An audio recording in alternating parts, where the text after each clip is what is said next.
नमस्कार, मी प्राची साळुंखे बुलेटिनमध्ये आपलं स्वागत करते। पुढील काही मिनिटात आपण घेणार आहोत महत्त्वाच्या बातम्यांचा वेगवान आढावा स्पीड न्यूज मधून।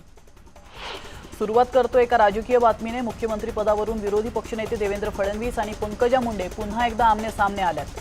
मी पुन्हा येईन असं निवडणूक प्रचाराच्या भाषणात सांगणारे विरोधी पक्षनेते देवेंद्र फडणवीस यांनी पुन्हा एकदा मन की बात सांगितली आहे। आता तर चक्क त्यांनी मला अजूनही सीएम असल्यासारखं वाटत असल्याचं म्हटलंय। तर दुसरीकडे भाजपच्या ओबीसी मेळाव्यात पंकजा मुंडेंनी राज्यातील जनतेच्या मनात मुख्यमंत्री म्हणून मीच आहे असं पुन्हा वक्तव्य केलंय। फडणवीसांच्या मन की बातला पंकजांनी उत्तर दिल्याने भाजपमध्ये आता नेमका पुढचा मुख्यमंत्री पदाचा दावेदार कोण या चर्चांना उधाण आलंय। सणासुदीच्या दिवसात ऊर्जा मंत्री नितीन राऊतांनी राज्यातील जनतेला गुड न्यूज दिली आहे। राज्यात सध्या लोड शेडिंग होणार नसल्याचं त्यांनी म्हटलंय। राज्यात पुन्हा एकदा कोळशाचा साठा सुरळीत झाला असून राज्यात वीज निर्मिती सुरू राहणार असल्याचं त्यांनी म्हटलंय। राज्यात सध्या कोळशा अभावी 24 पैकी 7 संच बंद असून फक्त 30% गॅस पुरवठा महाराष्ट्राला होत असल्याची खंत त्यांनी बोलून दाखवली। दुसरी एमआयडीसी जमीन घोटाळा प्रकरणात एकनाथ खडसेंच्या पत्नी मंदाकिनी खडसे यांना कोर्टानं दणका दिलाय। मुंबई सेशन कोर्टानं मंदाकिनी खडसेंचा अटकपूर्व जामीन फेटाळलाय। मंदाकिनी खडसेंविरोधात नॉन बेलेबल वॉरंट जारी करण्यात आलाय। मात्र एकनाथ खडसेंना मेडिकल ग्राउंडवर दिलासा मिळालाय। आता 21 ऑक्टोबरला सुनावणी होणार आहे।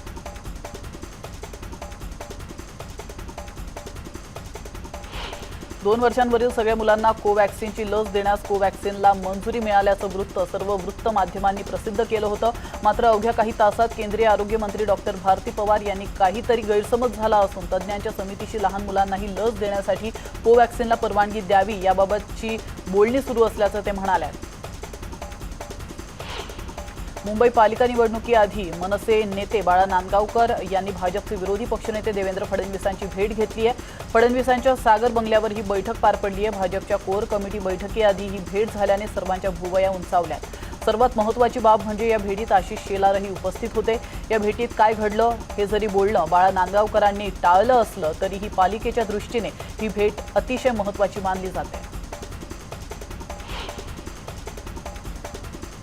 सरकारमधलेच असे कोण लोक आहेत जे समीर वानखेडेंच्या पाठी लागले आहेत असा सवाल भाजपचे आमदार अतुल भातखळकरांनी केलेला आहे। तर महाराष्ट्र पोलिसांमार्फत समीर वानखेडे यांनी केलेल्या आरोपांचा तपास करण्यात आधीच अर्थ नसल्यामुळे या प्रकरणाचा तपास हा न्यायमूर्तीमार्फत करण्याची मागणी भातखळांनी केली।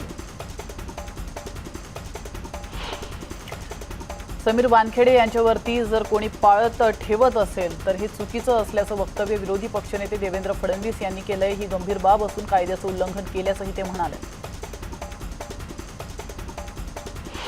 आर्यन खान प्रकरणाचा तपास करत असलेले एनसीबीचे अधिकारी समीर वानखेडे यांनी दिलेल्या तक्रारीचा महाराष्ट्र पोलीस योग्य तपास करतील असं सामाजिक न्याय मंत्री धनंजय मुंडे यांनी म्हटलंय। तसंच ओबीसी आरक्षणाबाबत कोण खोटं बोलतंय हे जनता जाणून आहे। ओबीसी आरक्षणाबाबत महाविकास आघाडी सरकार हे बांधील असून ओबीसींच्या आरक्षणाला धक्का लागणार नाही याची काळजीही घेतली जाणार असल्याचं ते म्हणाले। खासदार भावना गवळी यांचे निकटवर्तीय सय्यद खान यांच्या वाशिमच्या सार्वजनिक बांधकाम विभागात ईडीचे अधिकारी दाखल झालेत। संबंधित कामाच्या चौकशीकरिता ईडीचे अधिकारी त्या ठिकाणी दाखल झाले। राज्यात वाढणाऱ्या गुन्हेगारी संदर्भात सूचना देण्यासाठी राज्यातील वरिष्ठ पोलीस अधिकाऱ्यांची आज बैठक बोलावण्यात आली होती। दुपारी 2 वाजता ही बैठक पार पडली आहे। रश्मी शुक्ला या राज्यपालांसोबत व्यासपीठावर उपस्थित असण्यासंदर्भात विचारले असता त्या संदर्भात माहिती नसल्याचं दिलीप वळसे पाटील म्हणालेले आहेत। शिवाय समीर वानखेडेंवर वॉच ठेवण्याच्या सूचना कोणीच दिल्या नसल्याचं वळसे पाटील म्हणाले। पेट्रोल आणि डिझेलच्या वाढत्या दरावर पेट्रोलियम राज्यमंत्री रामेश्वर तेली यांच्या वक्तव्याने भडका उडण्याची शक्यता आहे। कोरोनावरील लस मोफत देण्यात आली आहे आणि यासाठी पैसे कुठून येणार? तुम्ही मोफत लसीसाठी पैसे दिले नाहीत, यामुळे लसीसाठीचा निधी असंच गोळा केला गेलाय असं पेट्रोलियम राज्यमंत्री रामेश्वर तेली म्हणाले। त्यामुळे त्यांच्या या वक्तव्यानंतर नवा वाद निर्माण होण्याची शक्यता आहे। भाजपचे आमदार गोपीचंद पडळकर यांनी आज सातारा जिल्हाधिकारी कार्यालयात भटके विमुक्त आघाडी या माध्यमातून जिल्हाधिकाऱ्यांना पदोन्नतीचं आरक्षण मिळावं या मागणीचे निवेदन दिलंय। यावेळी आमदार गोपीचंद पडळकर यांनी उपमुख्यमंत्री अजित पवार यांच्यावर निशाणा साधत अजित पवारांनी कायद्याची कोणतीही बाजू ऐकून न घेता भटके विमुक्त आघाडीचे आरक्षण रद्द केल्याचा आरोप केलाय। 2004 पासून संविधानिक आरक्षण असताना राज्य सरकारने आकस बुद्धीने भटक्या विमुक्त जातींवर अन्याय केला असून याचा आम्ही निषेध करत असल्याचं ते म्हणाले। राज्यातील शाळा सुरू झाल्यात, मात्र महाविद्यालय सुरू करण्याबाबत अद्याप निर्णय घेण्यात आलेला नाही। आता येत्या 2 दिवसात राज्यातील महाविद्यालयांबाबत निर्णय होणार असल्याची माहिती उच्च आणि तंत्र शिक्षण मंत्री उदय सामंत यांनी दिली आहे। महाविद्यालय सुरू करण्याबाबत उद्या कुलगुरूंसोबत बैठकीचं आयोजन करण्यात आलेलं आहे। कोरोना परिस्थितीचा आढावा घेऊन हा निर्णय घेण्यात आलाय। 2 दिवसात तारीख आणि नियमावली दोन्ही गोष्टी जाहीर केल्या जाणार असल्याचंही ते म्हणाले। लखीमपूरच्या घटनेचं समर्थन कोणीही करू शकत नाही। राज्यात शेतकऱ्यांचं प्रचंड नुकसान झालंय, सरकार मदत करायला तयार नाही। मंत्र्यांच्या अधिकाऱ्यांच्या भ्रष्टाचाराचे अनेक प्रकरणे समोर येत आहेत अशी टीका राधाकृष्ण विखे पाटील यांनी राज्य सरकारवर केली आहे। शिवाय महाविकास आघाडीचं अपयश समोर येताना पाहायला मिळतंय असा घणाघाती आरोपही त्यांनी केला। सामान्य प्रशासन विभागाचे राज्यमंत्री दत्तात्रय भरणेंनी एमपीएससी जागा संदर्भात मुख्यमंत्री आणि उपमुख्यमंत्र्यांना भेटून माहिती दिली आहे। आतापर्यंत 6 ते 8 हजार जागांचं पत्र आल्याने 31 ऑक्टोबरपर्यंत मुदतवाढ दिली आणि त्यामुळे 15 ते 16 हजार पर्यंत या जागा जाण्याची शक्यता असल्याने त्याबाबतच्या सूचना सर्व विभागाच्या अधिकाऱ्यांना दिल्या असल्याची माहिती देखील त्यांनी दिली। फोन टॅप प्रकरणात वादग्रस्त ठरलेल्या आयपीएस अधिकारी रश्मी शुक्ला आज गडचिरोलीत राज्यपालांच्या कार्यक्रमात दिसलेल्या आहेत। राज्यात त्यांच्यावर गंभीर आरोप झाल्यानंतर पहिल्यांदाच त्या सार्वजनिक कार्यक्रमात दिसल्याने उपस्थितांमध्ये एकच चर्चा रंगली। रश्मी शुक्ला सध्या हैदराबादमध्ये सीआरपीएफच्या दक्षिण क्षेत्राच्या अप्पर महासंचालक पदावर कार्यरत आहेत। आज गडचिरोलीत सीआरपीएफच्या वतीने काढण्यात आलेल्या सायकल रॅलीच्या उद्घाटन कार्यक्रमात त्या उपस्थित होत्या। पुण्यातील बहुचर्चित तळजाई टेकडी जैवविविधता प्रकल्प वादात मनसेनं उडी घेतली आहे। मनसे अध्यक्ष राज ठाकरे येत्या 24 तारखेला पुण्यातील या तळजाई टेकडीला भेट देऊन या प्रकल्पाला विरोध करणार आहेत। तळजाई टेकडीवर महानगरपालिकेने जैवविविधतेचं जतन करण्यासाठी वसुंधरा नावाचा प्रकल्प तयार केलाय आणि याच प्रकल्पाचा डीपी आराखडा हा पालिका प्रशासनाने स्थायी समितीकडे मंजुरीसाठी पाठवलाय। मात्र या प्रकल्पाला पर्यावरणवाद्यांबरोबरच मनसेनं देखील विरोध दर्शवलाय। इंधनाअभावी एसटी बस प्रवासी सेवेला उत्तर पुणे विभागात आणि जिल्ह्यात आज पुन्हा ब्रेक लागलेला आहे। एकाच आठवड्यात 2 वेळा डिझेल टंचाईचं एसटीवर संकट ओढावलंय। त्यामुळे खेड आंबेगाव तालुक्यातून लांब पल्ल्यासह लोकल ग्रामीण डोंगराळ भागातील प्रवासी वाहतुकीला खीळ बसली आहे। एसटी बसचं रोजचं उत्पन्न घटल्याने एसटीची आर्थिक स्थिती कोलमडली। तर बेस्ट कर्मचारी ड्रायव्हर भाड्याने देण्याच्या मुद्द्यावर आंदोलन करतायत। बेस्टच्या महाव्यवस्थापकांनी जादा असलेल्या कर्मचाऱ्यांना इतर आस्थापनांना भाड्याने देण्यात येईल असं परिपत्रक काढलंय। एकीकडे बेस्ट कर्मचाऱ्यांसह गाड्या भाड्याने घेते आणि दुसरीकडे असलेल्या कर्मचाऱ्यांना भाड्याने देण्याचा प्रस्ताव काढलाय। या विरोधात आंदोलन करणाऱ्या कर्मचाऱ्यांना जमावबंदीची नोटीस देण्यात आली। डोळ्यात तेल ओतून प्रवाशांना आपल्या लालपरीत सुखरूप पोहोचवण्याचं काम करणाऱ्या बस चालकाने आर्थिक विवंचनेतून आणि कर्जबाजारीपणामुळे आत्महत्या केल्याची घटना बीडमध्ये उघडकीस आली आहे। तुकाराम सानप असं या बस चालकाचं नाव आहे। काम करून सुद्धा कर्मचाऱ्यांना वेळेवर पैसे मिळत नाहीत म्हणून कर्मचारी टोकाचं पाऊल उचलतायत। त्यामुळे या सरकारसह शासनाला कधी जाग येणार आहे?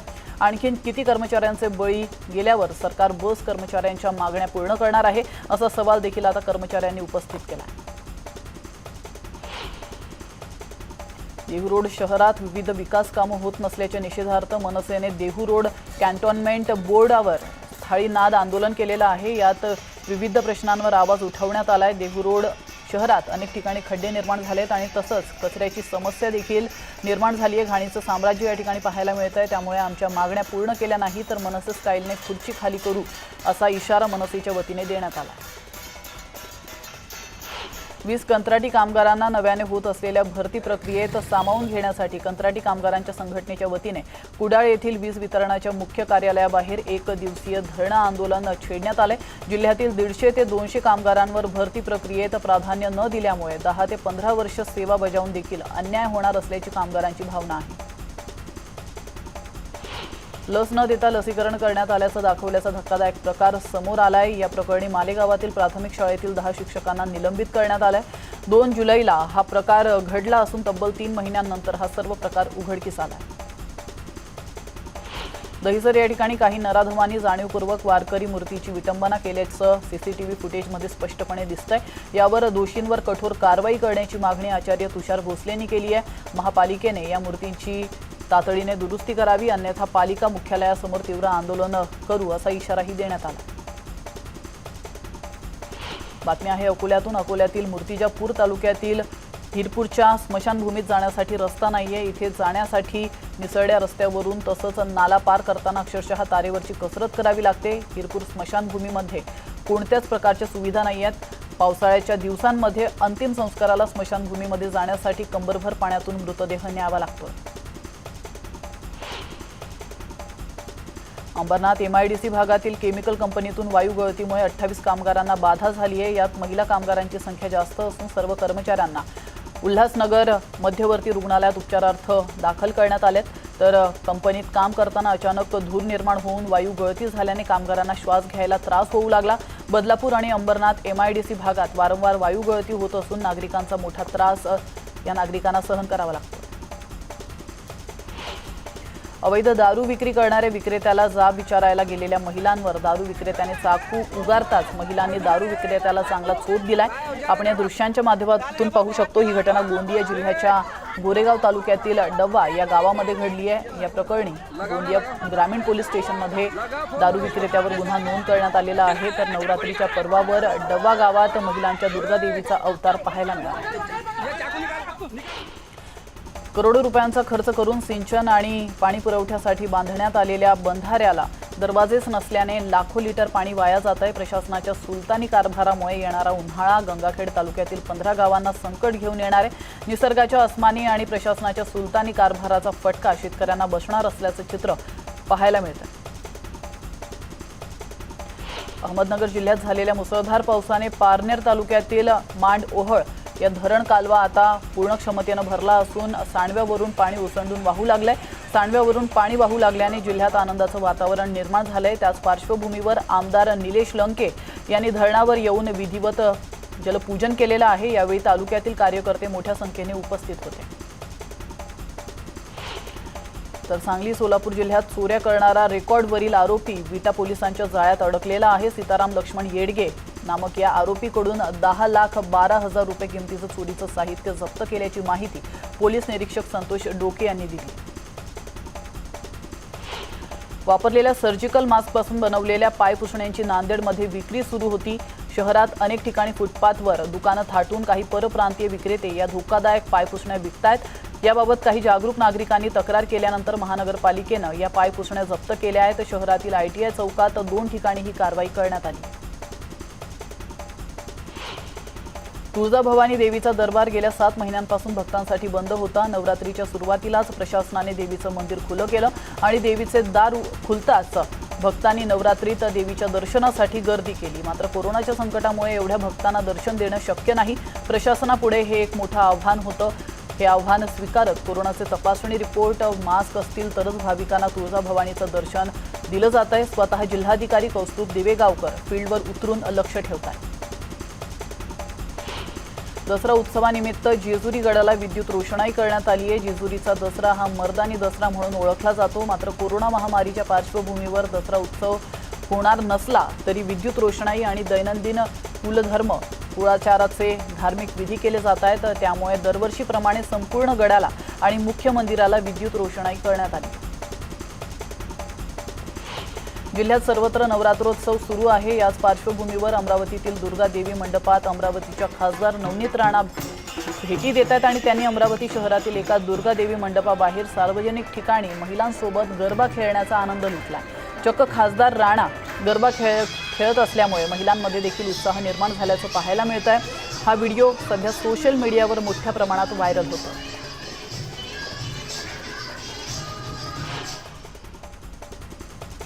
इथं घेतो एक छोटासा ब्रेक, लगेचच परत येतोय। तुम्ही पाहत रहा स्पीड न्यूज।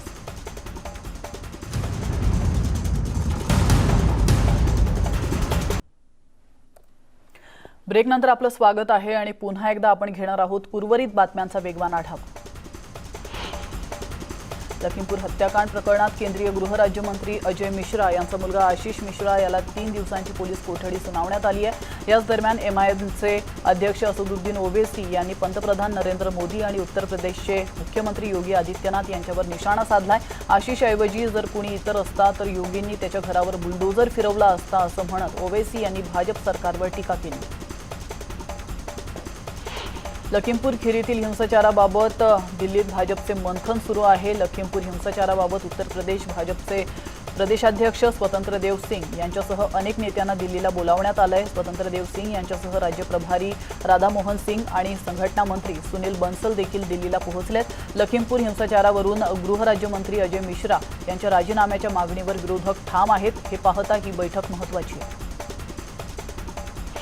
दिल्ली पोलिसांच्या स्पेशल सेलने लक्ष्मीनगरमधील रमेश पार्कमधून एका पाकिस्तानी दहशतवाद्याला अटक केली आहे। तो भारतीय नागरिक असल्याचं बनावट ओळखपत्र घेऊन वावरत होता अशी माहिती समोर आली आहे। तर या दहशतवाद्याचा दिवाळी आणि आगामी सणांच्या आसपास दहशतवादी हल्ल्याच्या कटात सहभाग होता असं देखील सांगितलं जात आहे। ही कारवाई करत दिल्ली पोलिसांनी मोठा दहशतवादी कट उघडकीस आणला।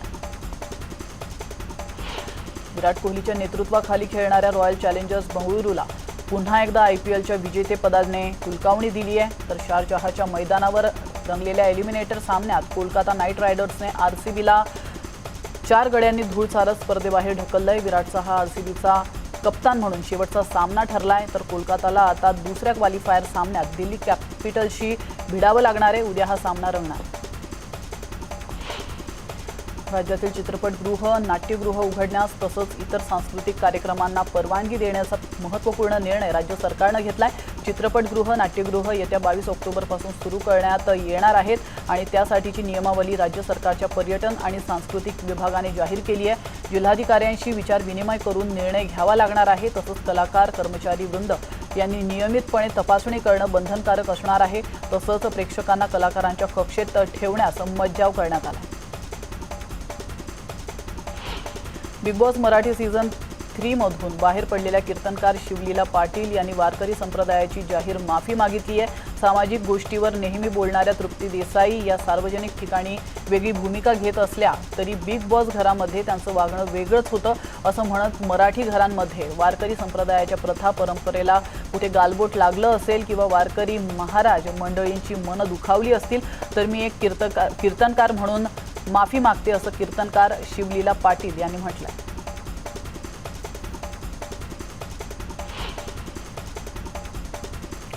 आणि यासोबतच स्पीड न्यूज मध्ये वेळ झाली इथंच थांबण्याची। मात्र तुम्ही कुठेच जाऊ नका, पाहत रहा न्यूज 18 लोकमत।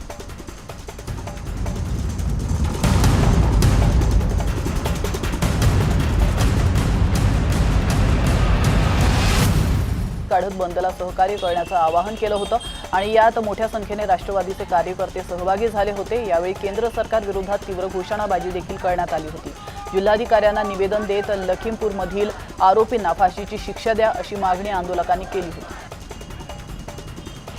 जळगाव जिल्ह्यातील जामनेर या ठिकाणी 20 वर्षीय तरुणीनं घरात गळफास घेऊन आत्महत्या केल्याची घटना समोर आली आहे। आत्महत्येनंतर तरुणीच्या मोबाईलमध्ये पबजीचे स्क्रीनशॉट्स देखील आढळून आलेत। जामनेर येथील स्थानिक इयत्ता 12वी शाखेमध्ये शिकणाऱ्या 20 वर्षीय तरुणीने पबजी खेळाच्या नादात स्वतः आत्महत्या केली आहे। तशी सुसाईड नोट या मुलीने लिहून ठेवली आहे। नम्रता कोडगे असं या मुलीचं नाव होतं।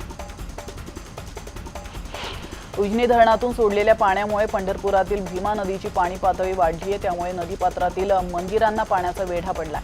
तसंच जुना दगडी पूल देखील नेहमीप्रमाणे पाण्याखाली गेल्याचं पाहायला मिळालंय। उजनी धरण क्षेत्रामध्ये पडत असलेल्या पावसामुळे उजनी धरण भरलंय। उजनी धरणातून भीमा नदीपात्रात पाणी सोडण्यास सुरुवात झाली आहे। तर 40,000 क्युसेक वेगाने भीमा नदीपात्रात पाणी सोडलं जात आहे। त्यामुळे नदी दुथडीवरून वाहू लागली। शेतकरी अस्मानी संकटात असताना शेतकऱ्यांना विमा मिळत नाहीये। त्यामुळे या विमा कंपनीच्या दरोड्याला कुणाचं पाठबळ आहे? मला वाटतं केंद्र आणि राज्य सरकारमधील मंत्र्यांना देखील कंपनीकडून हिस्सा जात असेल असा घणाघात खासदार राजू शेट्टी यांनी केल्यानंतर आपल्या आईचं कुंकू पुसायला उठलेल्या राजकारणी आणि अधिकाऱ्यांविरोधात शेतकऱ्यांच्या पोरांनी भगतसिंग होऊन पुढे यावं असं आवाहन शेतकरी नेते रविकांत तुपकर यांनी केलंय। ते बीडच्या बनसारोळा या ठिकाणी ऊस परिषदेत बोलत होते।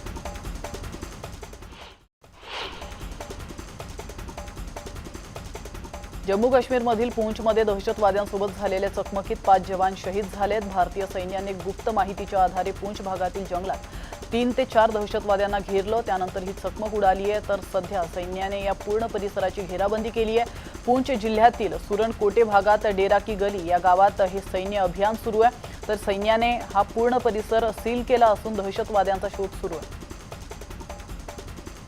मुंबईच्या सह्याद्री अतिथीगृहावर आज एक महत्त्वाची बैठक पार पडली आहे। या बैठकीला केंद्रीय मंत्री नितीन गडकरी आणि मुख्यमंत्री उद्धव ठाकरे उपस्थित होते। बैठकीत महामार्ग प्रकल्पांबरोबरच मुंबई गोवा महामार्गाबाबतही चर्चा झाली। रस्ते विकास योजनांबाबत बैठक होती। या बैठकीला उपमुख्यमंत्री अजित पवार, सार्वजनिक बांधकाम मंत्री अशोक चव्हाण उपस्थित होते। तसंच केंद्र आणि राज्य सरकारचे अधिकारी देखील उपस्थित असल्याची माहिती मिळते। माजी गृहमंत्री अनिल देशमुखांच्या नागपूरच्या निवासस्थानी सकाळी 8 वाजता सीबीआयनं छापा टाकलाय। यावेळी राष्ट्रवादी काँग्रेसच्या कार्यकर्त्यांनी त्यांच्या घरासमोर घोषणाबाजी करत टीमचा निषेध नोंदवलाय। 4:15 वाजताच्या दरम्यान सीबीआय नागपूरच्या देशमुखांच्या घरातून बाहेर पडली आहे। सीबीआय अधिकाऱ्यांच्या हातात काही कागदपत्रही आढळून आली आहेत। सीबीआयची टीम घराबाहेर पडतानाही एनसीपीच्या कार्यकर्त्यांनी त्यांच्या गाडीभोवती गराडा घातल्याचं पाहायला मिळालंय आणि त्यांनी घोषणाबाजी देखील केली। सकाळपासूनच अनिल देशमुखांच्या मुंबईच्या 2 आणि नागपूरच्या 2 ठिकाणी सीबीआयनं छापे टाकल्याचं पाहायला मिळालंय। सीबीआयच्या अहवालात छेडछाड करून तो व्हायरल केल्याच्या प्रकरणात या धाडी टाकण्यात आल्याची माहिती आहे। याआधीच या प्रकरणी अनिल देशमुख यांचे वकील तर सीबीआयच्या एका अधिकाऱ्याला अटक करण्यात आली होती। एकीकडे देशभरात निर्माण झालेली कोळसा टंचाई आणि त्यामुळे निर्माण झालेली वीज निर्मितीचं संकट ताजं असतानाच महाराष्ट्रातही ऐन सणासुदीच्या तोंडावर वीज संकट गडद होण्याची चिन्ह आहेत। महावितरणला वीज पुरवठा करणाऱ्या विविध औष्णिक वीज निर्मिती केंद्रातील 13 संच हे कोळशाअभावी सध्या बंद पडल्याने तब्बल 3330 मेगावॅट विजेचा पुरवठा ठप्प झाला असून राज्यात लोड शेडिंगची शक्यता निर्माण झाली आहे। संचबंदीमुळे आता निर्माण झालेली विजेची तूट भरून काढण्यासाठी वीज खरेदीसह जलविद्युत आणि अन्य स्रोतांकडून वीज पुरवठा उपलब्ध करण्याचे प्रयत्न महावितरणतर्फे सुरू करण्यात आले असून खुल्या बाजारातून महागड्या दराने खरेदी करावी लागते। राज्य सरकारने सुप्रीम कोर्टात भटक्या विमुक्तांचं पदोन्नती आरक्षण असंवैधानिक असल्याचं प्रतिज्ञापत्र सादर केल्यानंतर आता भटके विमुक्त कर्मचारी संघटना आक्रमक झाल्या आहेत। सचिव समितीने सादर केलेलं हे प्रतिज्ञापत्र भटके विमुक्तांच्या पदोन्नती आरक्षणावर गदा आणणारं असल्यानं सरकारने तात्काळ या भूमिकेचा फेरविचार करावा, अन्यथा आंदोलन करू असा इशारा देण्यात आला आहे। तर मुळात सुप्रीम कोर्टात